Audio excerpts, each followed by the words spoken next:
Hello NinBuzz, how are you guys doing today? My name is Shadow and welcome back to the new community choice.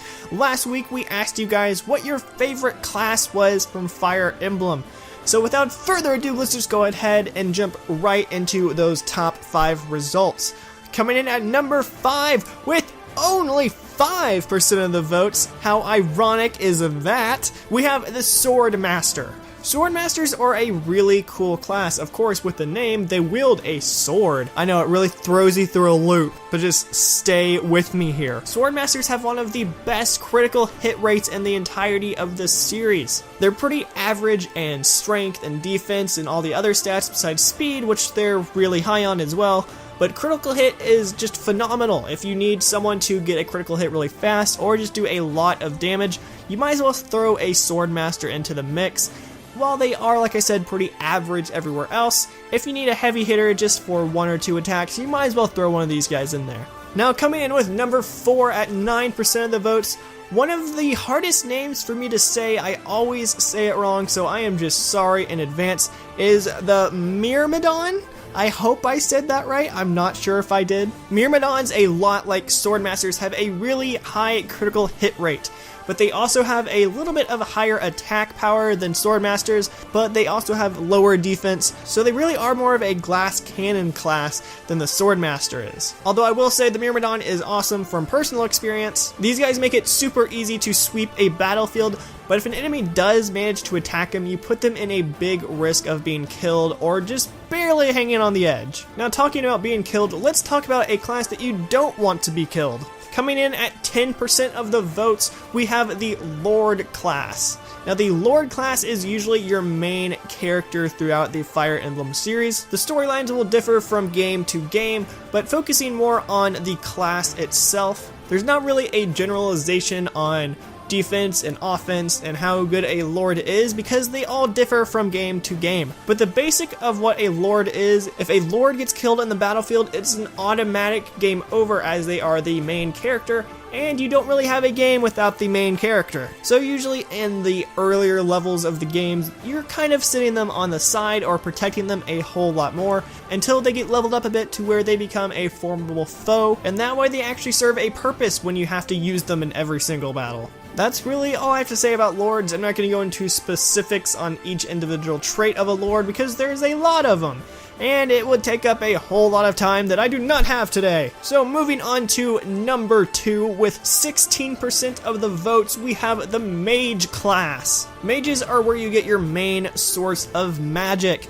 They will fire a whole lot of different spells, and there's a whole lot of different categories for promotion for mages to be leveled up into. Moving on to the stats with mages though, they have a lot of magic resistance, but they don't have a lot of actual defense. So if they get attacked by someone who is a physical fighter like a Swordmaster or an archer or someone that doesn't use magic pretty much, they are going to take a whole lot of damage.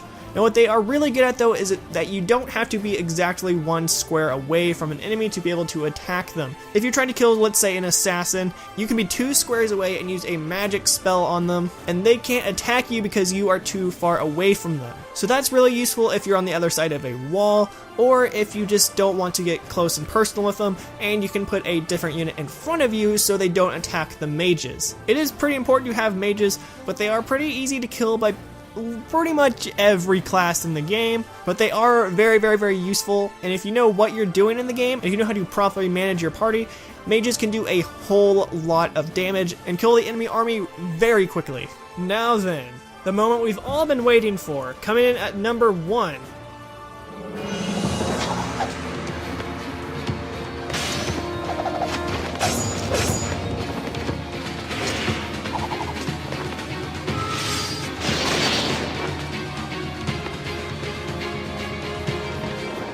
Assassins are probably one of the best classes in the entire series of Fire Emblem. Assassins are promoted from thief classes, and while they do lose their ability to steal from chests and unlock doors, they do maintain their ability to use a lockpick. So if you give them one of those, they can still unlock doors and open treasure chests just fine, so you really don't lose much from that aspect. Where assassins really shine though, is the fact that they can utterly demolish an enemy in a single hit. They have an ability called Lethality, which will defeat an enemy in a single hit regardless of their HP and defense and resistance and whatever. They will destroy them. And to do this, you have a 50% chance on what your critical hit was. If you had a 30% chance of getting a critical hit, you had a 15% chance of doing a lethality on somebody, which is awesome. And also the experience that you get from killing these people using lethality, you double your experience with it. So it's just, it's awesome in that aspect. Although assassins have kind of mediocre or moderate HP and defense, their speed and evasion are super high, so it's kind of rare for them to actually get hit from something, making them almost an unstoppable class. It is super helpful to have one of these guys on your team, and it can utterly change the game for you. Well, there you guys go. There are your top 5 Fire Emblem classes for the week. Now let's just go ahead and move on to next week's question. With the release of its newest game this week, I'm going to be asking you guys a question that we have already asked before, but it was a long time ago, before we have half of the games that we have now.